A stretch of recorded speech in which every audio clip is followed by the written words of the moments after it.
Nangako ka na hindi ka maapektuhan nito. Akala ko kakayanin ko eh.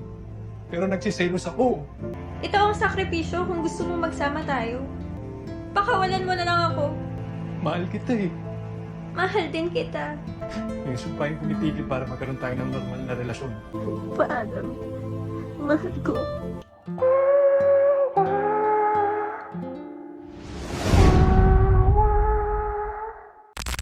Isang simpleng pintor lang si Tristan, ngunit pangarap nito ang maging isang tanyag na artist balang araw. Kaya gamit ang pintura ay nagpipinta si Tristan ng obra na hilig niya talaga ay yung tila mahuhumaling ang mga tao gaya ng hubad na larawan. Subalit sa bahay na pinagtatrabahuhan niya ay mayroon siyang makikita na magkasintahan na kasalukuyang gumagawa ng kababalaghan. Dahil doon pa simpleng pinapanood ito ni Tristan habang kanyang pinipinta.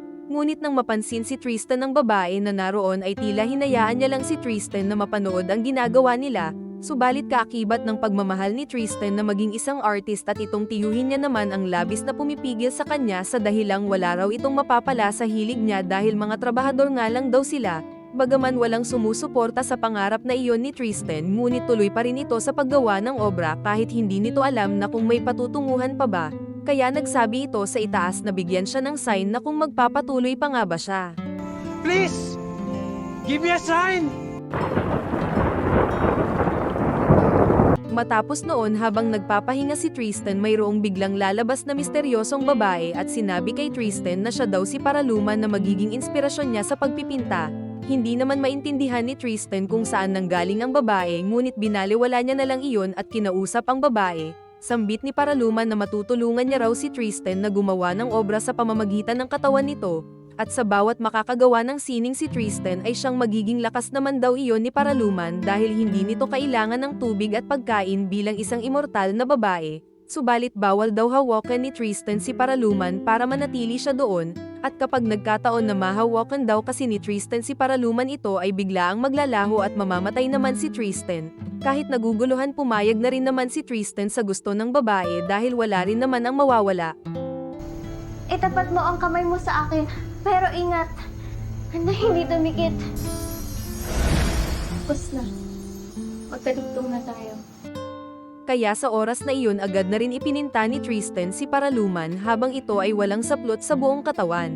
Subalit sa kalagitnaan ng sesyon ng dalawa bigla namang tatawag doon ang tiyuhin ni Tristan na si Paeng, kaya mabilis na nagbihis ang dalawa bago pa makapasok si Paeng. Dahil naman sa ang tagal magbukas ng pinto ni Tristan labis tuloy ang naging galit ni Paeng at sinaktan pa si Tristan. Nang makita naman ni Paraluman na ganun ang ugali ni Paeng kay Tristan kaya hindi na ito nakatiis at kinumpronta na nito si Paeng. Sa paglabas namang iyon ni Paraluman tila nabighani si Paeng sa labis na kagandahan ni Paraluman. Dahil doon tila na hipnotismo na ata si Paeng kaya inutusan siya ni Paraluman na suntukin daw nito ang sarili niya. Sa hindi maipaliwanag na dahilan tila lahat naman ng sabihin ni Paraluman ay ginagawa ni Paeng. Subalit tumigil na lang si Paraluman nang pinahinto na ito ni Tristan. Sumunod noon nagpasya na lang si Tristan na umalis doon kasama si Paraluman. Habang itong si Paeng ay para ng aso kung makahabol kay Paraluman. At nang tuluyan ng umalis ang dalawa may naitanong naman si Tristan kay Paraluman. Sinama ni Polo mo ba ako Di ngayon? ka tinatablan noon. Kaya na yung tumingin ng walang mali siya, kahit nahubad pa siya. Ibig sabihin tunay na artist ako? Wala ako dito ngayon kung hindi. Dahil sa nakakaakit na angking ganda namang iyon ni Paraluman sa tuwing makikita ito ng ibang mga lalaki ay tila nawawala sila sa sarili. Dahil doon naisip ni Tristan na pagsuotin muna ng jacket at mask si Paraluman para makaiwas na pagkaguluhan ng ibang mga lalaki. Matapos noon hindi malaman ng dalawa kung saan sila manunuluyan kaya naging palaboy muna sila. Naisip na lang tuloy nila ang magpalipas ng gabi sa gilid ng daanan. Kasabay noon ginawang ibenta na rin ni Tristan ang ginawa niyang painting para may pangbili ng pagkain. Subalit nang mapunta ito sa nakaparadang kotse doon at makikita niya naman ang magkasintahan na kasalukuyang gumagawa ng kababalaghan, kaya nang makita ito ng lalaki na naroon ay labis ang naging galit sa kanya. Buti na lang naiwasan ito ni Tristan dahil sinabi niya na lang na nagbebenta lang siya ng painting. Sumunod noon bumalik na lang tuloy si Tristan kay Paraluman na wala man lang naibenta. Kaya naisip na lang nila ang magpahinga at magpalipas ng gabi sa gilid ng daanan. Kahit saan ka magpunta, hindi kita iiwan. Subalit sa kalagitnaan ng malalim ng pagtulog na iyon ni Tristan, pumasok naman sa malawak na kaisipan nito na kasalukuyan silang nagbibigay ligaya ni Paraluman sa bawat isa. Natigil na lang iyon nang magising si Tristan dahil dumating doon si Vivian na siyang may-ari ng lugar na tinulugan nila. Nang makita naman ni Vivian ang gawang painting ni Tristan, agad siyang namangha dito. Malalaman rin doon na si Vivian pala ay dating artist at kasalukuyang namamahala sa kanyang Elle Gallery na naroon. Kaya sinabihan nito si Tristan na bibilhin niya raw ang gawang painting nito basta raw magtatrabaho ito sa kanya bilang artist. Kapalit noon, maaari silang magstay muna sa studio ni Vivian habang gumagawa si Tristan ng obra. Mabilis naman pumayag si Tristan sa mga kondisyon na iyon ni Vivian. Kaya sa araw ring iyon ay hindi na rin nag-aksaya ng oras si Tristan at sinimulan na nitong gumawa ng painting at si Paraluman lamang ang kanyang subject. Ang pananatili doon ni Tristan ay tila may ibang nais si Vivian sa kanya. Kawawa ka naman. Hindi ka niya kayang pasarapin. Pero pwede kitang tulungan dyan. Teka lang, Miss Ines. Hindi po ito tama eh. Paano nga? Bagaman palay na nga ang lumalapit kay Tristan, ngunit tinanggihan niya ito sa dahilang si Paraluman lamang ang kanyang gusto. Dahil doon naisip na lang ni Tristan na ipinta si Vivian bilang sukli sa pagtulong sa kanya nito. Matapos magawa ni Tristan ang obra niya kay Vivian, kaya labis itong namangha sa kanya. Dahil doon may ipapakilala pa raw si Vivian kay Tristan na number 1 client naman ni Vivian. Kaya sumunod na araw dumating na rin doon ang kliyente ni Vivian na si Ashley at pinakilala nito si Tristan at si Paraluman. Subalit pamilyar daw si Tristan kay Ashley kaso hindi niya lang maalala. Ngunit ang babaeng nakita pala ni Tristan sa unang eksena na gumagawa ng kababalaghan ay siya rin pala. Gusto ni Ashley na ipinta rin daw ito ni Tristan ng walang saplot at magbabayad ito sa kahit anumang halaga. Tumanggi naman si Tristan sa dahilang si Paraluman nga lang daw ang palaging ipipinta niya at wala ng iba. Nag-iwan na lang ng number si Ashley kay Tristan para tawagan na lang siya nito kapag nagbago na ang isip. Paraluman, sana sabihin mo sa akin kung anong sikreto mo. Kasi, may kapalit rin akong sikreto para sa'yo. Dahil sa husay at galing naman ni Tristan, kaya nagkaroon sila ng selebrasyon sa unang exhibit ng mga obra ni Tristan.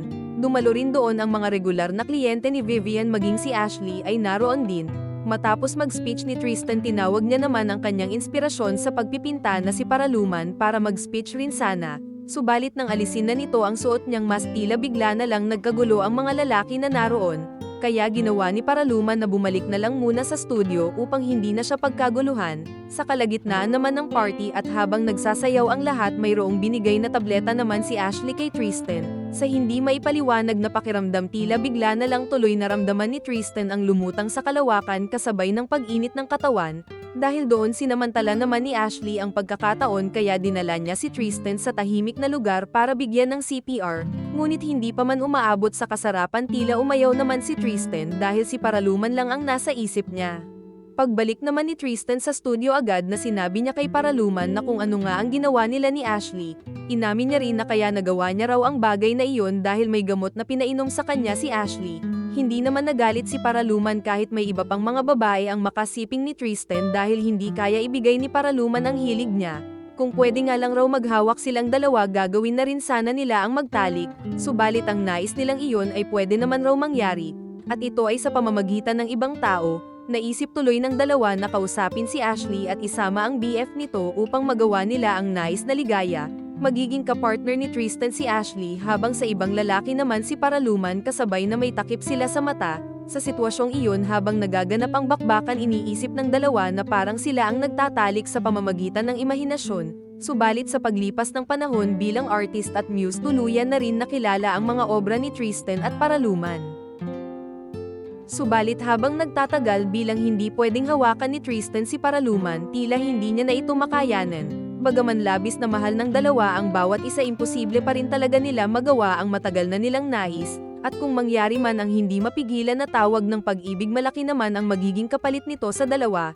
Habang si Paraluman na immortal ay maglalaho lang at lilipat sa ibang tao, at siya namang Tristan ay tuluyan ng mamamatay. Kaya halos hindi na malaman ng dalawa na kung ano nga ba ang dapat gawin. Tristan, huwag mo akong iiwan. Kung ayaw mo na sa akin, sabihin mo ang mga salita para makalaya na rin ako. Sabihin mo! Sinubukan naman ni Tristan na ibaling ang atensyon mula kay Ashley, ngunit ang laman ng isip at puso niya lamang ay si Paraluman lang talaga. Subalit sa di inaasahan na abutan ni Tristan si Paraluman na tila unti-unti nang naglalaho, kaya nagmakaawa siya rito na magsama na sila habang buhay kahit pa hindi nila pwedeng hawakan ang bawat isa, hanggang lumipas na rin ang 40 taon at dito na rin magaganap ang hindi na mapigilan pang nararamdaman ng dalawang nagmamahalan. May ilang dekada ka pa, Tristan. Hindi ako papayag na. Nung una tayo magkita, minahal kita. Kailanman hindi magbabago yun.